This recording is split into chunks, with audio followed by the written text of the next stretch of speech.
Olá, irmãos, a paz do nosso Senhor Jesus, tudo bom com vocês? No vídeo de hoje, irmãos, eu irei estar comentando sobre o vídeo desse irmão aqui. Eu não sei o nome dele todo completo, mas eu acho que o primeiro nome dele é Geraldo. Ele mesmo fala no vídeo. E eu vou estar comentando o que ele está ensinando aqui nesse vídeo, tá? Que eu acredito um erro muito grande que ele está cometendo de interpretação aqui. E infelizmente esse daqui os ensinos dele podem levar muitas pessoas ao erro. Entendeu? Pelo título do vídeo, vocês já podem ver que é algo que realmente é bem estranho de você se falar, dizer que você é convertido e se falar de uma coisa dessa. Ensinar que Jesus Cristo não vai voltar. Eu creio que nossa maior esperança como convertido é a esperança de poder nos reencontrar com o nosso Senhor e podermos viver ao lado dele para sempre, né? E vem um sujeito desse na internet e ensina que Jesus não vai voltar, acabando com a esperança de muitos. Porque isso aqui tem muitos seguidores, tá? Se vocês verem um vídeo completo, muitas pessoas ali seguindo isso, aceitando isso. E infelizmente vai chegar um momento que uma pessoa dessa pode até chegar a apostatar da fé. Então é uma doutrina que pode levar sim à perdição. Entendeu? Porque é uma doutrina que não dá esperança para o povo de Deus. Entendeu? Então, se você não tem esperança nas promessas que Deus fez pra gente, então como é que você vai poder aceitar uma coisa dessa? Entendeu, irmão? Então, eu vou passando aqui algumas partes do vídeo, tá? E vou comentando as coisas que ele vem falando. E vou mostrando aqui, tá? O ensino dele, a base do ensino dele. E vou mostrar os erros aonde estão, tá? Eu vou dar play aqui, já está no minuto 1:09, que ele já vai começar falando algo que não tem um pouco a ver com o título do vídeo. Mas pelo entendimento das coisas que ele vai falar aqui, você já vai ver o nível das coisas que ele vai falar no vídeo. Amém? Deixa eu soltar aqui para vocês verem. O Evangelho não salva para a vida eterna. O Evangelho salva na mente, gera metanoia, tira do engano. Eu já caí nessa um dia do cara falar, prega o Evangelho para salvar as vidas. Ei, o Evangelho não salva ninguém para a vida eterna. Quem salva é a graça.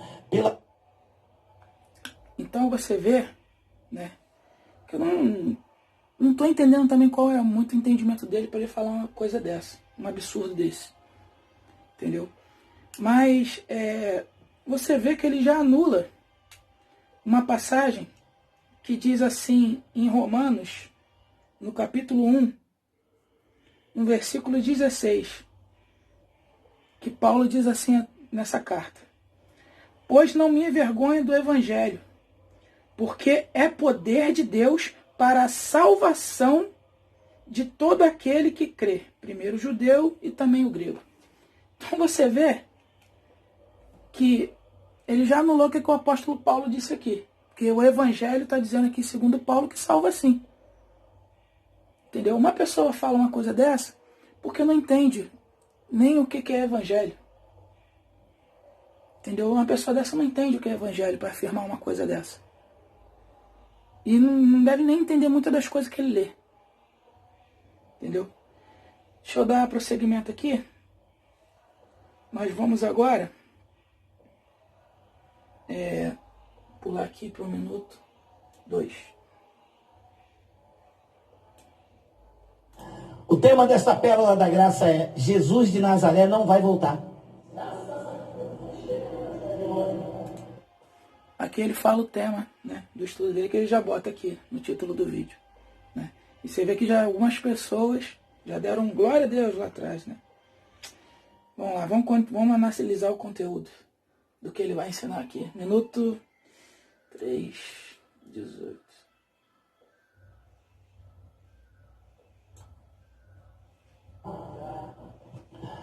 No Monte das Oliveiras, achava-se Jesus assentado. Então, o evento aqui de Mateus se refere depois da cruz ou antes da cruz?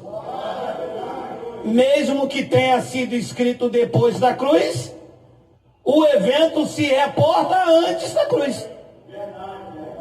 Então, portanto, o que está registrado aqui ainda estava na lei de Moisés. Entendeu, professor da escola bíblica? Então, aqui ele vai dizer, né, que o que Jesus vai ensinar a partir daqui de Mateus 24, né, vai ser algo que vai acontecer antes da cruz, né? Aí ele vai dizer mais à frente o porquê que ele disse isso. Tá? Eu vou deixar rolar para depois comentar. Então, seria que o que Jesus vai dizer aqui é lei, né? Está na lei, porque é um evento antes da cruz. Não é, no caso, evangelho ainda. Tá? Então, segundo o entendimento dele, o que vai ser dito daqui para frente, né, vai ser só para aquele povo dali. Mas vamos ver o que ele vai dizer depois que ele disse isso. Vamos analisar se esse entendimento realmente está correto. Tá? Deixa eu pular aqui no minuto 3:59. Já está praticamente aqui. Né? Dize-nos, quando sucederão estas coisas e que sinal haverá da tua vinda e da consumação do século? Pode parar.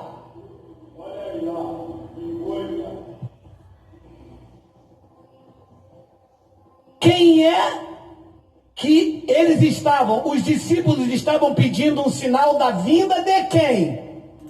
De Jesus de Nazaré. Quem é que haveria de vir? Jesus de Nazaré ou Cristo ressuscitado? Eles estavam esperando a vinda de quem? Dele. Então, você vê aqui onde se desenha o entendimento dele, né? Ele está falando que esse discurso aqui é para aquelas pessoas daquela época e para esperar o Jesus de Nazaré antes de ressuscitar, tá? Aqui já você vai ver a primeira contradição. Por quê? Vamos lá. Esse discurso, segundo ele, de Mateus 24, capítulo 3, né? Ele estava falando para os judeus ali, né, para os discípulos, aqueles discípulos que estavam ali. A igreja, segundo ele, não estava nem instituída ainda, né? Então, esse evento, né, que Jesus vai narrar ao longo de Mateus 24 vai ser, né, um evento que vai acontecer lá em Jerusalém para aqueles discípulos que estavam ali. Então, seria uma vinda do Jesus de Nazaré antes da cruz ainda, né? Só que você vai ver que esse pensamento já é uma contradição. Por quê?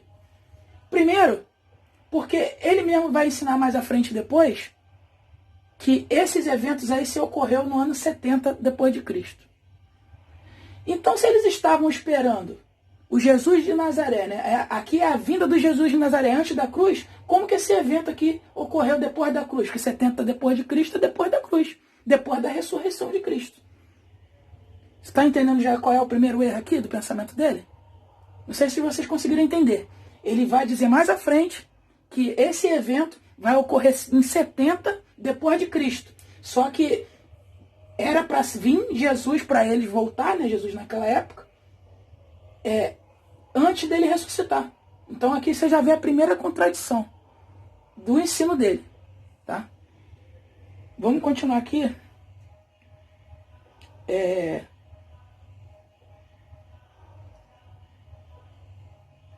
E minuto até o 5:18. Deixa eu rolar aqui até o 5:18. Ele não disse qual vai ser o sinal da tua vinda quando você ressuscitar.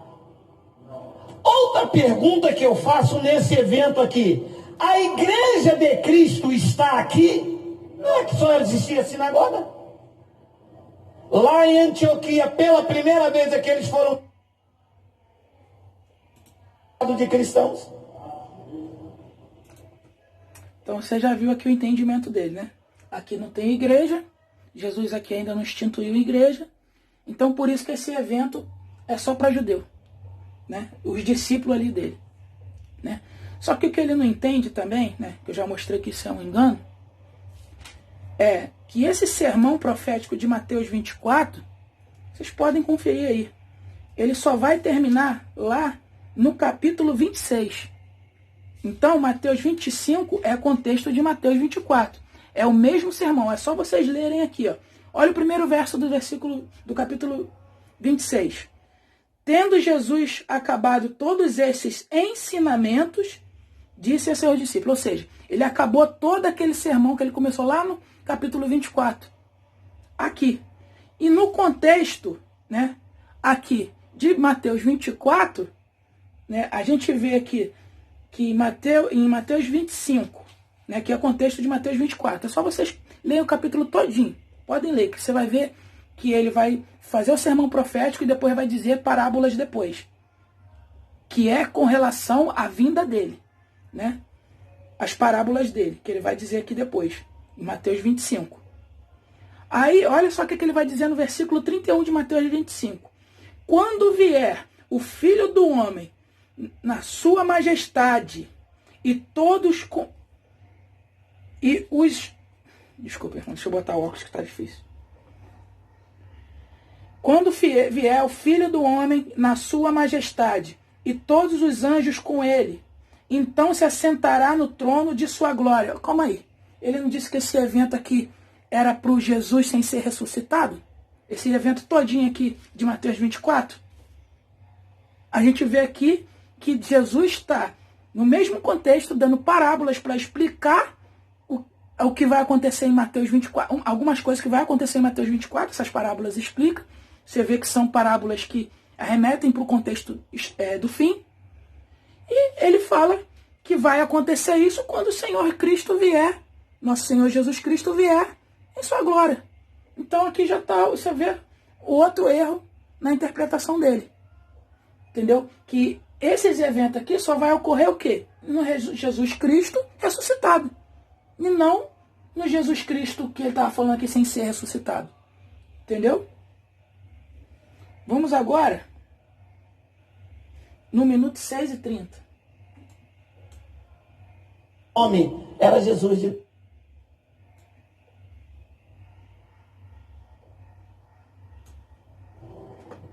Versículo 2. Ele, porém, Jesus, lhes disse: não vede tudo isto? Em verdade vos digo que não ficará aqui pedra sobre pedra que não seja derribada. Então, o templo antes de Jesus vir, esse Jesus de Nazaré, o que é que iria cair? O templo. Pedra sobre pedra. É algo que eu acabei de dizer aqui, né? Ele está interpretando que esses eventos que Jesus vai narrar em Mateus 24 é para quando o templo iria cair, né? Então, eu já não estou entendendo muito bem, que ele está vendo que ele está fugindo da própria linha de raciocínio dele. Porque uma hora ele disse que é para Jesus não ressuscitar daqueles eventos, agora vai ser quando o templo for destruído e vier aquela destruição de Jerusalém no ano 70. Só que naquela época Jesus Cristo já estava ressuscitado. A pergunta que eu faço é: o templo está de pé? Não. O templo caiu no ano 70. Mas estão dizendo aí que vão fazer o terceiro. Pode fazer o quarto, que fizeram lá no Brás, só não tem respaldo bíblico. O respaldo bíblico é que o templo de Deus somos nós. Eu só deixei rolar essa parte aqui, porque mais à frente você vai ver que ele vai cair, lá no final do vídeo, ele vai cair em contradição com relação a isso. Você vê que ele reconhece que o templo de Deus somos nós, né? Só para você gravar bem o que ele falou aqui, que mais à frente ele vai entrar em contradição com relação a isso. Vamos passar mais um pouco.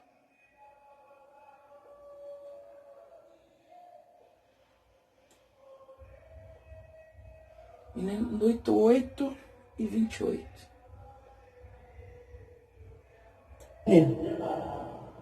5. Porque virão muitos em meu nome dizendo, eu sou o Cristo, e enganarão a muitos. Essa palavra Cristo quer dizer ungido. Os ungidos, o Messias. 6. E certamente ouvireis falar de guerra. Aí eu faço uma pergunta para ele, né? Se ele fala que isso aqui, no ano 70, aconteceu, aonde está o relato, né, da igreja primitiva, que se levantou falsos cristos naquela época? Falso profeta, lógico que tinha. Isso tem até hoje. Inclusive, esse homem aqui, infelizmente, é um. Entendeu? Me diz, aonde se levantou muitos falsos cristos naquela época? Que não tem relatado isso pela igreja primitiva. Rumores de guerra verde, não vos assustei, porque é necessário assim acontecer, mas isso é o fim. Segura isso aí. Isto aqui ele está falando para o Ministério da Agricultura, para o Ministério da Defesa, ou ele está falando com os discípulos? Como é que os pastores... Você vê que ele está falando que aquilo ali está sendo para os discípulos daquela geração, né? Que guerras, rumores de guerra, iria acontecer isso tudo para aquela geração, né? Eu sinceramente não estou entendendo muito bem qual é a linha de raciocínio, porque até eu já me embolei, ser sincero. Porque era para ser no ano 70, ele prega que é para ser no ano 70, mas é para o Jesus que não é ressuscitado que vai voltar. Pegam isso aqui a qualquer acontecimento e diz, Jesus disse, mas isso aqui. Todas as guerras que acontecem, eles pegam Mateus 24, 6 e dizem, aí está escrito. Ué, está escrito. Quantas guerras já houve? Terceira Guerra Mundial, disseram, Jesus está voltando. O que é a guerra? No Ebola, Jesus está voltando. Na gripe do frango, Jesus estava voltando também. Na gripe suína, Jesus estava voltando. Na AIDS, que matou milhões no mundo inteiro, Jesus estava jogando as prostitutas e os homossexuais. Gente, é fábrica de Jesus, gente. Você vê, né, a mentalidade desse homem. Olha como é que ele mesmo está escarnecendo da própria fé dele. Ele mesmo está escarnecendo da própria fé dele ao falar uma coisa dessa. Ao ensinar um ensinamento desse. Está falando que era para aquela geração, né? Portanto, como Cristo é para aquela geração, Cristo não vai voltar. Então ele mesmo está escarnecendo da própria fé dele. Por não entender os tempos, as profecias, e principalmente por ficar sobre o Novo Testamento, em cima do Novo Testamento. Mas eu vou explicar tudo no final, tá? A maneira correta que se interpreta Mateus 24. E vou indagar ele com relação a isso. Vou só deixar aqui rolar mais minutos aqui.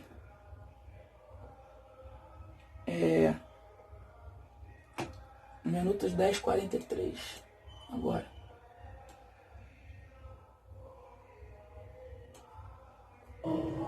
Se levantará nação contra nação, reino contra reino, e haverá fomes e terremotos em vários lugares.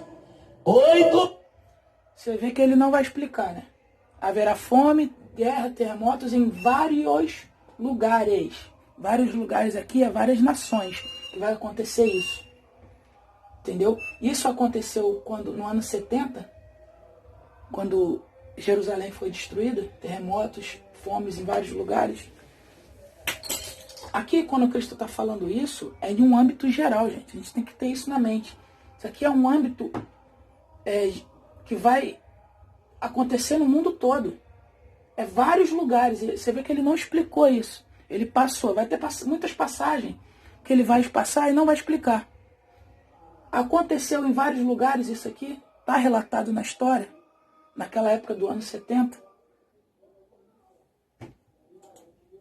Porém, tudo isto é o princípio das dores. 9. Pulando. Então, sereis atribulados e vos matarão. Sereis odiados de todas as nações por causa do meu nome. Todas as nações. Não é só o Império Romano que iria odiar os discípulos de Jesus. A profecia é para que todas as nações que iriam odiar, ou seja, Jesus está botando um tempo futuro, mas ele não explicou. Nesse tempo, muitos hão de se escandalizar, trair e odiar uns aos outros. 11. Levantar-se-ão muitos falsos profetas, inclusive muitos deles, né? Bar Jesus, muitos lá, e enganarão a muitos. Falsos profetas que enganarão a muitos, que está em conexão com 2 Tessalonicenses, que Paulo ensina que o anticristo não virá sem que venha antes a apostasia. A apostasia, principalmente, que vai acontecer, ainda vai acontecer, que não aconteceu naquela época, vai ocorrer pela manifestações dos falsos profetas. Então vai ser um evento que vai ser uma grande apostasia, tá? A grande apostasia do povo de Deus. Eu te pergunto, onde está o relato disso que aconteceu no passado? Ele não explica. E por se multiplicar a iniquidade, o amor se esfriará de quase todos. 13. Aquele, porém, que perseverar até o fim, esse será salvo. Segura aí.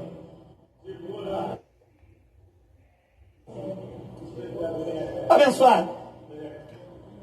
O contexto aqui era da tribulação que a igreja do primeiro pacto iria passar.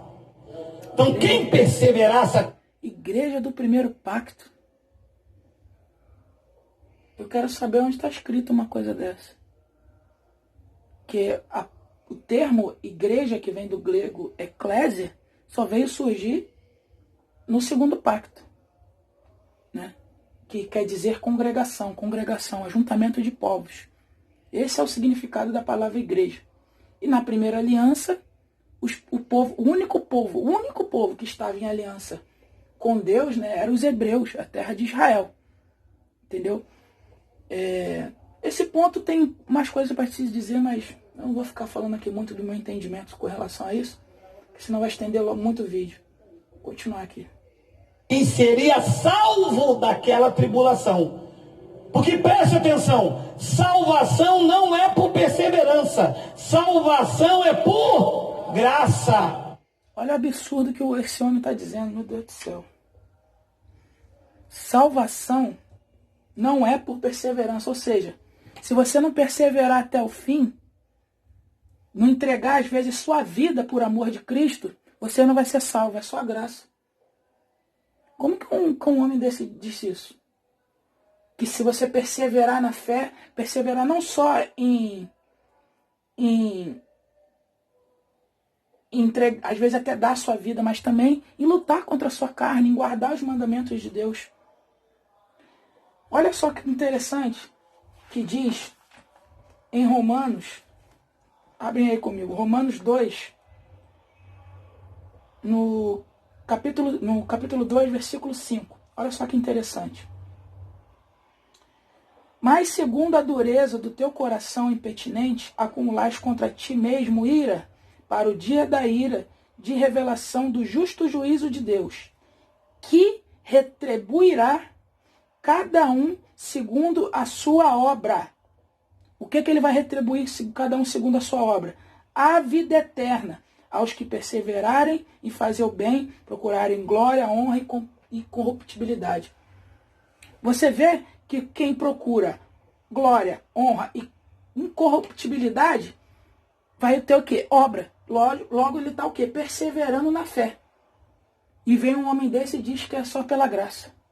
Lógico, a graça é que a gente é um favor imerecido. A gente não merecia o que Deus fez por nós, mas com o seu muito amor, porque ele não nos amou, a graça de ele dar o seu filho por nós se manifestou.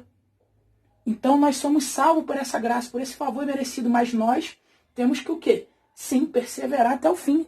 Porque quando a gente vê essa graça do Filho de Deus e se converte, A ele nós temos que perseverar. Então, quando ele disse será salvo, será livre, terá escape, terá livramento e não salvação eterna. Eles falam tanto de exegese, estou até aprendendo a falar, que na verdade é heresiege, né? Irmãos, vamos lá. Ele falou ali que ali era para perseverar no meio da tribulação, né? Perseverar no que iria acontecer, no caso no Império Romano vindo, né? Destruindo Jerusalém, e com isso iria gerar ódio, perseguição. Então era para eles perseverar com relação a isso. Mas ele está falando que seria salvo daqueles acontecimentos.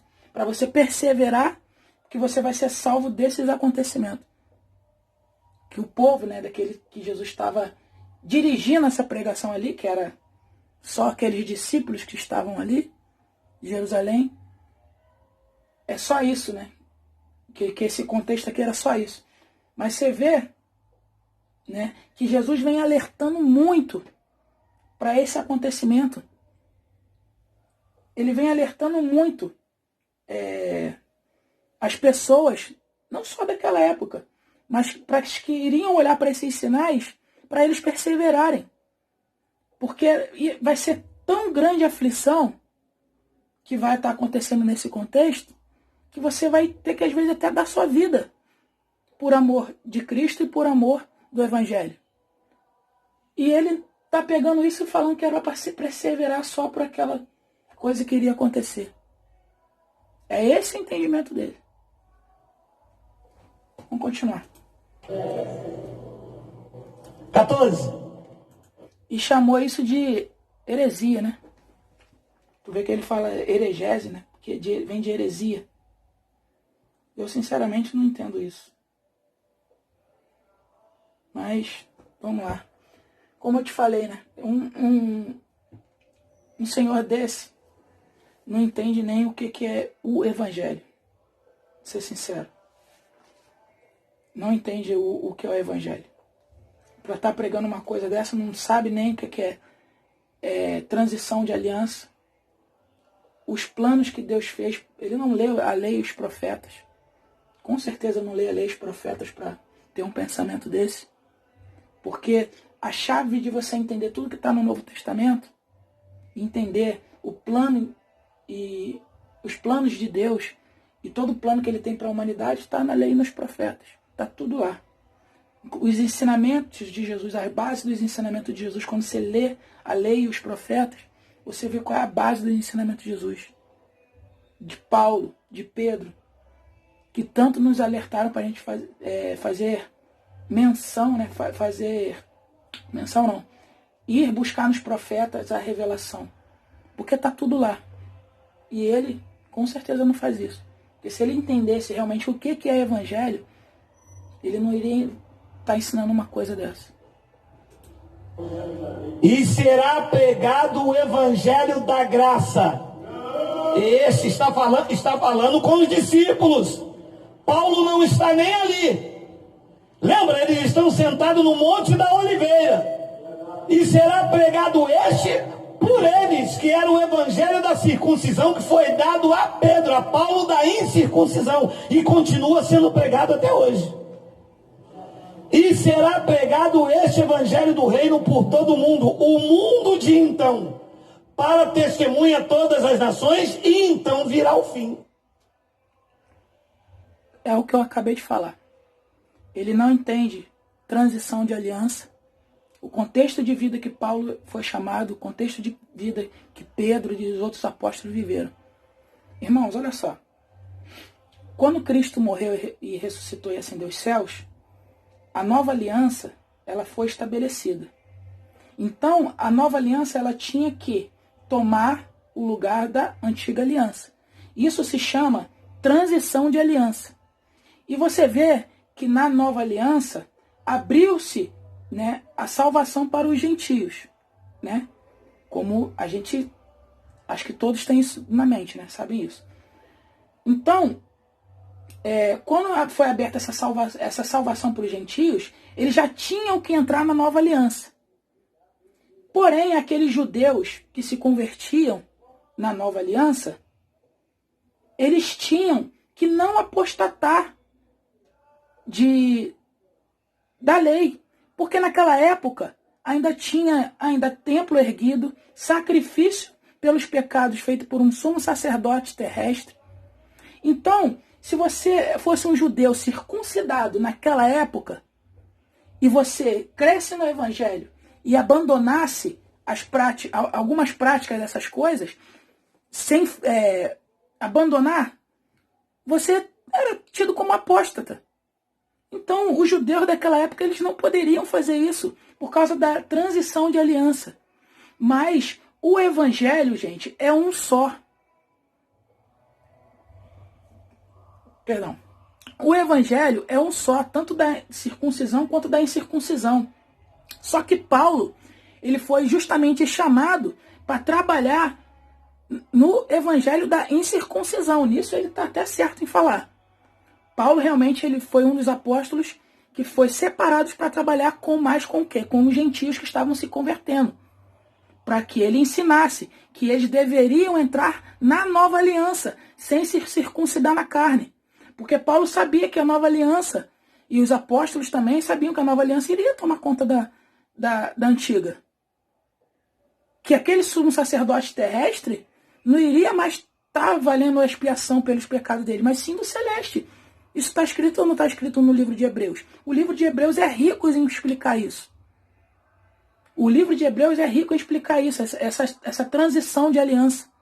Então, o povo que era circuncidado, o judeu daquela época, que era chamado, ele tinha que, sim, continuar praticando a primeira aliança, mas com o entendimento que aquelas coisas simbolizavam as coisas que estão na nova. Que aquelas festas, né? Eu nem sei se um homem desse sabe o que são as festas de Deus. Páscoa, Asmo, Primícias, Pentecostes, dia das trombetas, dia da expiação, tabernáculo. Você acha que um homem desse sabe o que é a antiga aliança? Então essas coisas que tinham na antiga aliança eram sombras. Então o povo que se convertia ao Messias naquela época tinha que ter em mente que aquilo era sombra e que a verdadeira expiação estava no tabernáculo celeste. Olha a prova de que o evangelho é um só. Olha o que Paulo vai dizer aqui, algo muito interessante em Romanos. Só que no capítulo 1. Olha o versículo 8. Eu vou só ler os versículos, sem pegar aqui, vocês leiam tudo em casa, tá? Leia o capítulo 1, capítulo 2, leia a carta toda de Romanos, mas o capítulo 1 e o capítulo 2 vai se focar nisso que eu estou explicando agora. Olha o versículo 8. Primeiramente, dou graças do meu Deus, mediante a Jesus Cristo, no tocante a todos vós, porque em todo mundo é proclamada a vossa fé. Né? Olha só que interessante. Paulo faz a sua apresentação, tá? A sua saudação à igreja de Roma, e fala para os romanos que em todo mundo era proclamada a fé dos romanos, da igreja que estava em Roma. Né? Só que olha só o que ele vai dizer no mesmo contexto no versículo 15. Eu li o versículo 8. Por isso, quanto está em mim, estou pronto a anunciar o evangelho também a vós outros que estáis em Roma. Ou seja, a igreja de Roma tinha fé em Jesus Cristo, eles já estavam praticando a nova aliança, e você vê que ele vai finalizar a carta, tá? Depois você lê aí, ele vai finalizar a carta dizendo que eles estavam cheios de todo conhecimento. Mas mesmo assim, Paulo está dizendo no versículo 15 que ele estava pronto para anunciar o evangelho. Ou seja, tudo que ele vai dizer aqui ao longo da carta se resume ao evangelho, que a igreja de Roma, tendo fé em Jesus Cristo, tendo todo o conhecimento, eles precisariam saber. Então, quando você lê a carta aos romanos, esquecendo de capítulos, de epígrafes, de versículos, lê todo o contexto, você vê que a carta toda aos Romanos é um resumo que Paulo fez profundo do Evangelho. Ele vai finalizar falando que vai falar mais ousadamente para trazer a memória disso aqui, tudo que ele está falando no final do livro. Então, você vê, né, que isso tudo que Paulo vai falar aqui é o Evangelho de forma resumida e uma forma profunda. As cartas aos Romanos é profundo. Para você conhecer o Evangelho, se você ler e meditar na carta aos Romanos, você fica maravilhado. Você vai ver de onde Paulo está extraindo. Você tem que ir ler o Evangelho, ver de onde Paulo está extraindo quando ele cita um profeta, quando ele cita um versículo da lei. Ele não está só citando um versículo isolado, sem conhecimento do contexto. Quando você vai ver no contexto o profeta que ele cita, entende o contexto do profeta, você aí sim vai ver qual é a mentalidade do apóstolo Paulo ao ensinar as coisas que ele ensinou aqui nessa carta profunda dos Romanos. E você vê que ele faz uma separação, né? Não entende isso que eu acabei de falar também da transição das alianças, de evangelho da circuncisão e da incircuncisão, né? Mas olha só o que diz no capítulo 2, no versículo 11. Porque para Deus não há acepção de pessoas. E no contexto aqui ele vai falar tanto de judeus quanto de gregos, judeus e gentios. Não há acepção de pessoas. Versículo 12. Assim, pois, todos os que pecaram sem lei, também sem lei perecerão. E todos os que estão com lei, pecaram mediante a lei, serão julgados. Pela lei, serão julgados. Não há acepção de pessoas. Porque os simples ouvidores da lei não são justos diante de Deus. Mas os que praticam a lei hão de ser justificados. Calma aí. O que esse senhor está dizendo? Que há uma separação de lei e evangelho e graça, sei lá qual é a mentalidade dele, mas você vê que é os que praticam a lei que hão de ser justificados perante Deus. E essa lei aqui do contexto, você vai ver,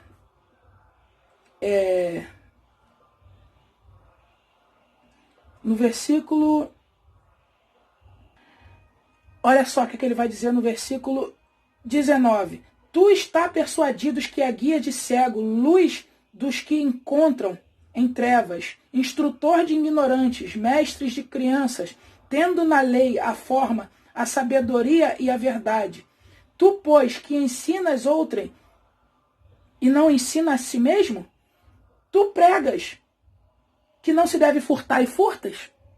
Então você vê que essa é a lei que a gente tem que praticar diante de Deus, que nos vai justificar. Ele está comente aqui os 10 mandamentos, não aquela lei dos sacrifícios. Entendeu? Você vê que esse aqui é o mesmo contexto que eu li. A lei que a gente vai ser justificado perante Deus se praticar. E você vê que lei, e Paulo aqui, se você ler o capítulo 2 todo, você vai ver que ele está falando tanto de judeus quanto de gentios. Tudo isso dentro do evangelho, ou seja, o evangelho é um só. Não há separação. Mas há sim transição de aliança, que eu expliquei. Olha o versículo 25. Porque a circuncisão tem valor se praticares a lei. Se é que porém, transgressor... Desculpa. Porque a circuncisão tem valor se praticares a lei. Se és, porém, transgressor da lei, a tua circuncisão já se tornou incircuncisão. Olha só, Paulo explicando a circuncisão, né? Ele vai ler aqui, ele vai continuar falando que aquele que pratica a lei mesmo sem estar circuncidado, esse é imputado para Deus como circunciso, porque a verdadeira circuncisão é o quê? É no coração. Olha só Paulo dando sentido espiritual para as coisas, explicando o evangelho para a gente. Então você vê que isso tudo era explicado para os judeus daquela época que criam no Messias. Então o evangelho é um só, tanto para judeu quanto para grego, para os gentios, como ele ensina aqui na sua carta. Vamos continuar aqui? Vamos continuar aqui. Minuto 13. Acho que já está aqui, 13. Que é um dos mais importantes. Versículo 15. Quando, pois, virdes o abominável da desolação de que falou o profeta Daniel no lugar santo. Quem lê entenda. Qual foi a profecia de Daniel? Que Jerusalém seria assolada, destruída. O lugar santo aqui se refere aonde? Lá no templo em Jerusalém. E tem templo em Jerusalém para que essa passagem se aconteça? Não. Quando é que teve? No ano 70, quando ele caiu. Versículo 16. Olha só que explicação pobre que ele dá aqui. Ele fala, Jesus está com algo magnífico na mente, que é o livro do profeta Daniel, né?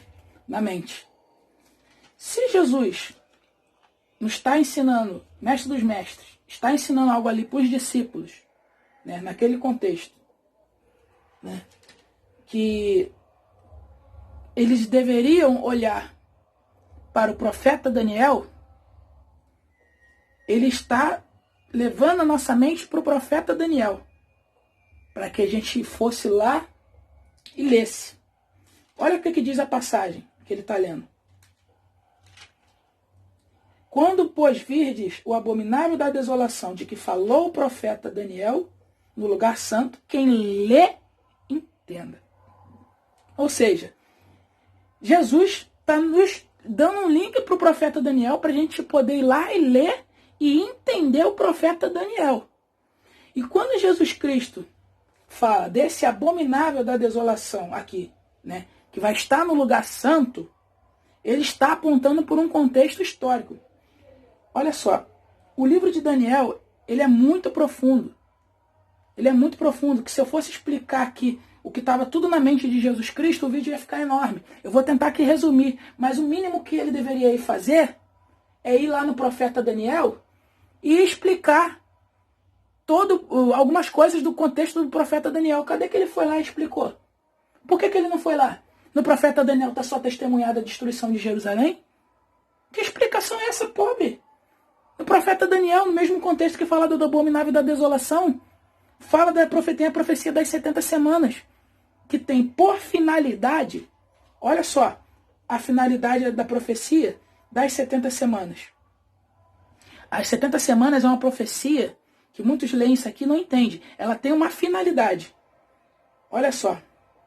70 semanas, Daniel 9, capítulo 24, versículo 24. 70 semanas estão determinadas sobre teu povo e sobre tua santa cidade. Né? Aí ele lê isso aqui, é um prato cheio. É sobre teu povo, é sobre sua santa cidade. Ou seja, essa profecia é só para Jerusalém. Mas olha a finalidade dessa profecia que é magnífica, a profecia mais importante da Bíblia. Tá? Eu te digo isso, que é a profecia mais importante da Bíblia, porque ela se casa junto com o Apocalipse, que é a reunião de Deus e seus santos, mostrando a vitória de Deus e dos seus santos sobre esse mundo. Olha a finalidade da profecia das 70 semanas. Estão determinadas sobre sua santa cidade para fazer cessar a transgressão, para dar fim aos pecados, para expiar a iniquidade e trazer justiça eterna, para selar a profecia e a visão, e ungir o santo dos santos. Teve justiça eterna no ano 70 depois de Cristo? Os judeus daquela época tinham que engolir a destruição, isso tudo que está acontecendo hoje no mundo hoje, existe justiça eterna. Teve fim de pecado? Nós, mesmo que depois cremos no Messias, paramos de pecar? Isso tudo aqui está no contexto do profeta Daniel. Então, quando Jesus está apontando para o profeta Daniel, é para a gente meditar nisso tudo. Nisso, no livro todo. Tem uma visão no profeta Daniel, no capítulo 2, que ele revelou do rei, ele revelou. Quem teve foi o rei, ele se passou a ser do Daniel também, porque ele teve a revelação da visão. Tem uma visão no capítulo 7, tem uma visão no capítulo 9. Aí vem no capítulo 10 e está explicando. Você vê que essas visões, elas têm que ser somadas. Entendeu? essas visões, elas estão falando de uma coisa só, que está remetendo para o tempo do fim. E você vê, quando você lê o contexto todo, desse contexto todas essas visões, você vê que Daniel não estava entendendo as visões. E Deus vinha e mudava o quadro da explicação. Ele tem uma visão no capítulo 7 e ele não entende ela toda. Aí ele no capítulo 8 vai ter outra visão que vai estar falando também, está complementando a visão do capítulo 7. Né? Outra visão de algum outro acontecimento. Não. Você lendo, quando você soma tudo, você vê que está falando de uma coisa só. E Jesus Cristo, aqui nesse texto aqui que ele está falando, ele está apontando para Daniel capítulo 8, que fala do abominável da desolação. Tá? É a única parte, no capítulo 8, que fala da transgressão assoladora, é a abominação da desolação. É o capítulo 8, versículo 13. Ele está apontando para o capítulo 8. Será que esse homem sabe que o capítulo 8 é uma profecia que tem um contexto histórico que já se cumpriu no passado, antes mesmo de Jesus? Essa profecia aqui do capítulo 8 arremetia lá para o tempo do Império Grego, onde o imperador Antíoco Epífanes, que dominava a parte oriental do Império Grego, invadiu Jerusalém, matou, perseguiu os judeus daquela época e sacrificou porco no templo. Sacrificou animais imundos no templo. Ele foi uma figura do anticristo. E Jesus apontou para ele. Não apontou para o general Tito. Como é que um homem desse está falando isso com entendimento?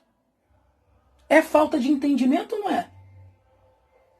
Jesus apontou para um acontecimento que veio antes do general Tito. Aí ele está falando que é só para a destruição de Jerusalém. Jesus está apontando para coisas gigantes, magníficas no profeta Daniel, que quando você medita no contexto geral, você tem toda a história da humanidade do profeta Daniel. A estátua monta todos os reinos que iam vir sobre o mundo. Quando você soma isso com Apocalipse, você vê a maravilha que tem aqui no profeta Daniel, que no capítulo 8 fala de um chifre pequeno. E no capítulo 9, também. Desculpa, no capítulo 9 não, deixa eu ver aqui. No capítulo 7, também, tem um chifre pequeno. E desse chifre pequeno, ele se levanta dentre 10 chifres. Fazendo uma ligação com quem? Com Apocalipse, capítulo 13, a besta que emergia do mar com 10 chifres. E esse chifre pequeno, ele vai se levantar, o quê? Do Império Grego? Não está ligado com o Império Romano? Você está vendo a falta de entendimento desse homem? A besta de Apocalipse e de Daniel capítulo 7 está ligado com a estátua. Não tem 10 dedos ali na estátua? Na época que isso daqui, que essa profecia, né, de Mateus 24 foi dado, né, que ele fala que se completou no ano 70, o Império Romano, ele era unificado. Ele não estava nem dividido. E a estátua tem 2 pernas, mostrando que o Império Romano iria se dividir, como aconteceu na história realmente. O Império Romano se dividiu e ficou a parte ocidental e oriental. A parte ocidental caiu primeiro. Depois, isso foi... Eu vou deixar o ano aí que caiu na descrição, eu não estou lembrado de cabeça. Mas, se eu não me engano, foi pelo meado do ano 400. A parte ocidental caiu no meado do ano 400. E em 1300 e alguma coisa também, 1400, caiu a parte oriental. Entendeu? Olha a história do mundo ali na estátua se formando. Aí depois dos pés da estátua, depois que o Império Romano caiu, chega aos pés da estátua, que é mistura de barro e ferro. Barro e ferro, essa mistura vai gerar, vai ter 10 dedos, está nos dedos. Esses 10 dedos não estão em paralelo com o chifre pequeno de Daniel 7, de Daniel 8, de Apocalipse. Olha a história aí sendo montada no futuro. O chifre pequeno estando no futuro. Como que essa profecia se cumpriu no ano 70? Eu acho que só por essa explicação que eu dei aqui, já acabava com tudo aqui que esse homem está falando. A estátua de Daniel mostra o quê? Que o mundo, que o mundo ia ter coisas mais à frente, que o Império Romano ia se dividir, depois o Império Romano ia cair, ia ter uma mistura de barra e de ferro, iam se levantar 10 reis, 10 dedos, e dos 10 dedos, que está em paralelo com 10 chifres, ele ia se levantar um chifre pequeno.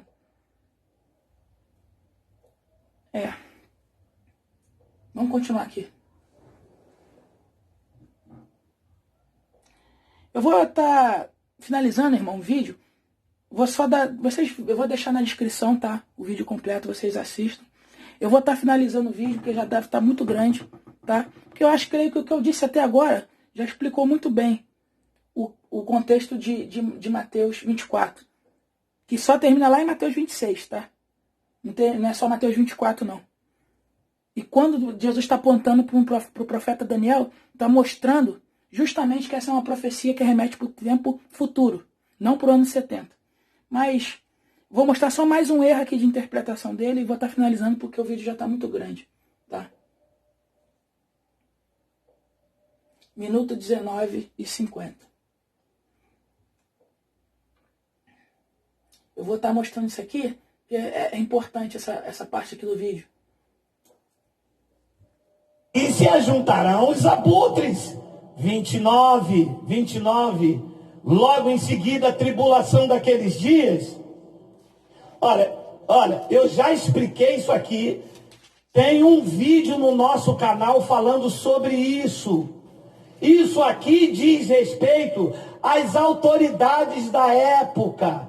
Quando ele diz, na tribulação daquele dia, o sol escurecerá e a lua não dará a claridade, diz respeito aos governantes da época. Tu te lembras quando Deus disse a José, em sonho, o sol e a lua vai se curvar perante você. Você viu o sol se curvar perante... Ele está dizendo que o sol não vai dar a sua claridade, as estrelas do céu cairão, os poderes do céu serão abalados.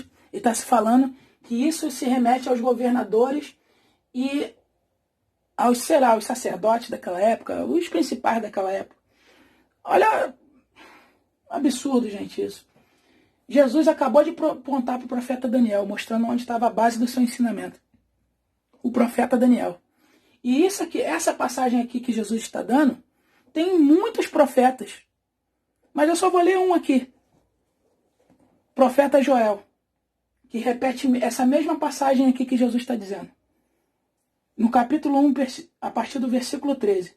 Cingi-vos de pano de saco e lamentai, sacerdotes. Uivai, ministro do altar. Vinde, ministro de meu Deus. Passai a noite vestido de panos de saco. Porque da casa de vosso Deus foi cortada a oferta de manjares e de libação. Eu quis justamente ler essa passagem de Joel por causa dessa parte aqui, que aponta para o profeta Daniel, a ligação com o profeta Daniel, capítulo 8. O cessar da oferta de manjar, que tem a ver com o que é a abominação da desolação, que ele vai retirar o sacrifício contínuo. Essa oferta de manjares e essa libação tem a ver com o sacrifício contínuo, que é retirado. Que nos Salmos vai dar a revelação desse sacrifício contínuo. Salmo 142. Vai dar a revelação espiritual que representava esse sacrifício contínuo que era feito pela antiga aliança, que vai ser retirada no fim dos tempos. Promulgai um santo jejum. Convocai a assembléia solene, congregai os anciãos, todos os moradores dessa terra, para a casa do Senhor vosso Deus, e clamai ao Senhor. Ai!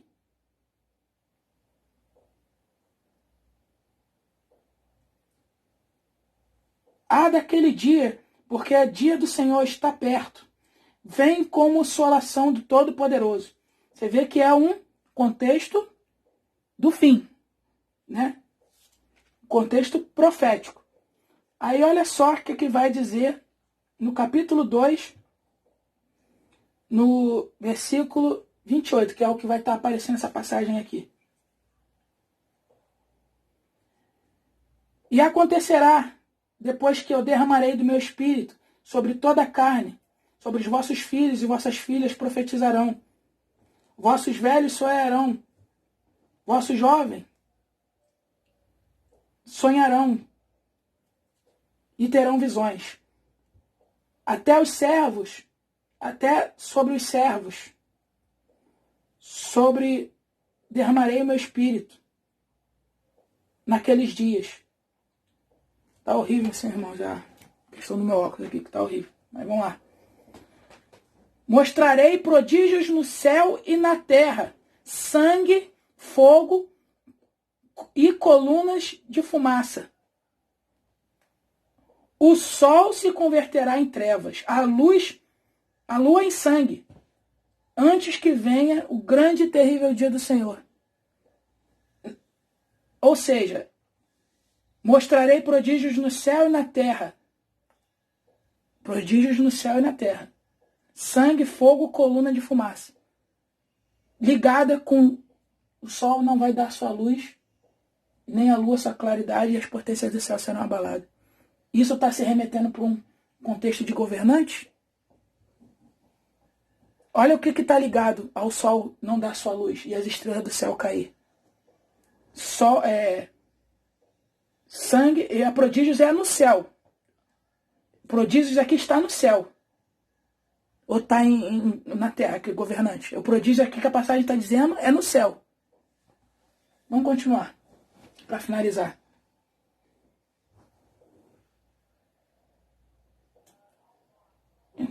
Pai da igreja é Cristo. 25.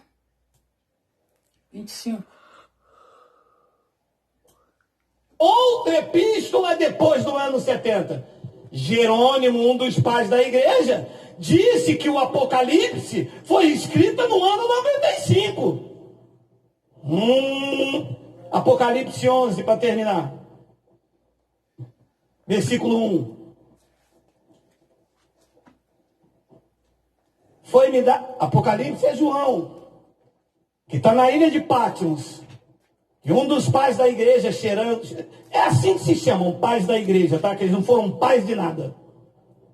Pai da igreja é Cristo. Este é João, na ilha de Patmos, colocado lá por Nero. Foi-me dado um caniço semelhante a uma vara e também me foi dito, dispõe-te e mede o santuário de Deus. Segura aí. Se o livro de Apocalipse foi escrito no ano 95, que santuário é esse que ele está medindo? Aqui, para finalizar, né? Ele está dizendo que o livro de Apocalipse não pode ter sido escrito no ano 90. E sim antes, né? Talvez até antes do ano 70. Porque o santuário ainda estava de pé, segundo ele, porque foi dado uma vara de medir para João medir o santuário, que o santuário aqui, segundo ele, é o templo. E se lembra que eu te falei no começo do vídeo, para você guardar que ele falou que o santuário somos nós? A contradição aqui. Mas vamos lá. Para não me estender muito, eu vou deixar um vídeo no link da descrição que conta um pouco sobre essa questão, né? Em que época foi escrito o livro de Apocalipse, tá? Isso com fatos históricos comprovados por muitos pesquisadores, tá? Eu não vou me atentar a essa questão, né? Porque até não se tem realmente uma data correta, mas ali nesse vídeo explica bastante direitinho. Mas vamos explicar essa passagem que ele está dando para colocar como o livro de Apocalipse escrito quando o santuário estava de pé. Né? Ele está dizendo isso. Mesmo ele dizendo que o santuário somos nós. Essa mesma passagem está em Ezequiel, capítulo 40, versículo 3. Que foi dado também um caniço para medir. Ezequiel mediu o templo. Aí eu te pergunto, na época de Ezequiel tinha templo também? O templo não estava caído porque o Império Babilônico não veio e destruiu? Ou seja, o que Deus está fazendo aqui em Apocalipse? Não só no Apocalipse, mas em toda a sua palavra. Está aprontando para os profetas, para você entender o contexto dos profetas. para você ir lá em Ezequiel e meditar naquele templo, porque fala a respeito desse templo aqui que João está medindo, que é o templo, esse templo somos nós. Também vai ter, lógico, um templo literal no reino de Deus. Mas esse templo aqui que João está medindo somos nós. Então você vê o entendimento carnal desse homem, né? Então, irmãos, uma das coisas que eu esqueci de falar no vídeo, porque ele estava muito grande, foi a questão da geração, né? Que ele utiliza também nesse vídeo, para falar que aquelas coisas iriam acontecer naquela geração, pois Jesus mesmo diz, né, que não passará esta geração sem que todas essas coisas aconteçam. Só que o que ele não entende é que Cristo, ele está pegando esse sermão dali, que ele começa realmente falando da destruição da Jerusalém terrestre, né, para anunciar e apontar coisas proféticas que iriam acontecer no futuro. Ele está pegando aquilo como uma tipologia para mostrar também o que vai acontecer no futuro. Por isso que ele aponta para o profeta Daniel, para um contexto histórico, porque aquilo ali foi uma tipologia que apontaria para o futuro. Então, ele vai começar falando daquela destruição da Jerusalém terrestre, né? Vai começar falando para aquela geração, mas também você vê que tem coisas ali que não aconteceu naquela geração ao longo do sermão. Entendeu? Eu creio que esteja claro isso. Eu mostrei isso no vídeo, né?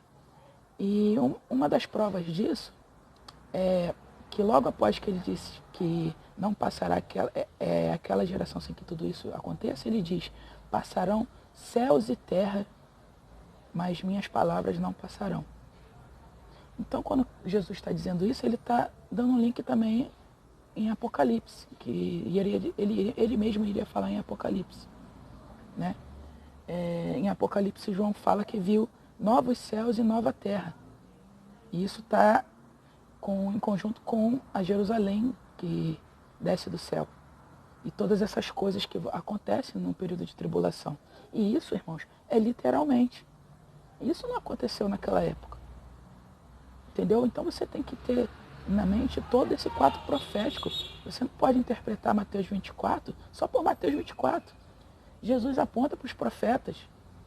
Entendeu? Então, nos profetas não cabe um cumprimento no ano 70 de todas as coisas.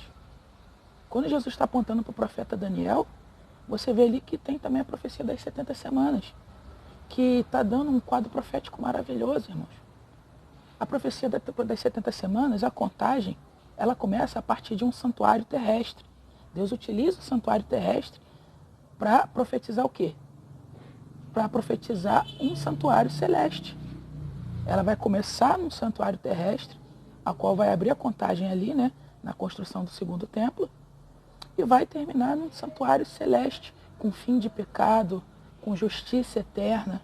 E isso tudo aconteceu no ano 70? Poxa, justiça eterna, fim de pecado. Como que isso aconteceu para aqueles judeus daquela época? Eles tiveram isso tudo ali, depois de ter havido destruição, e ainda mais depois na Segunda Guerra Mundial, o que Hitler fez com o povo judeu? Colocou eles, matou eles. Pô, foi algo terrível o Holocausto. E isso está em conjunto com o que ele diz em Mateus 24 também, que não haveria aflição maior do que aquela, como nunca houve no mundo.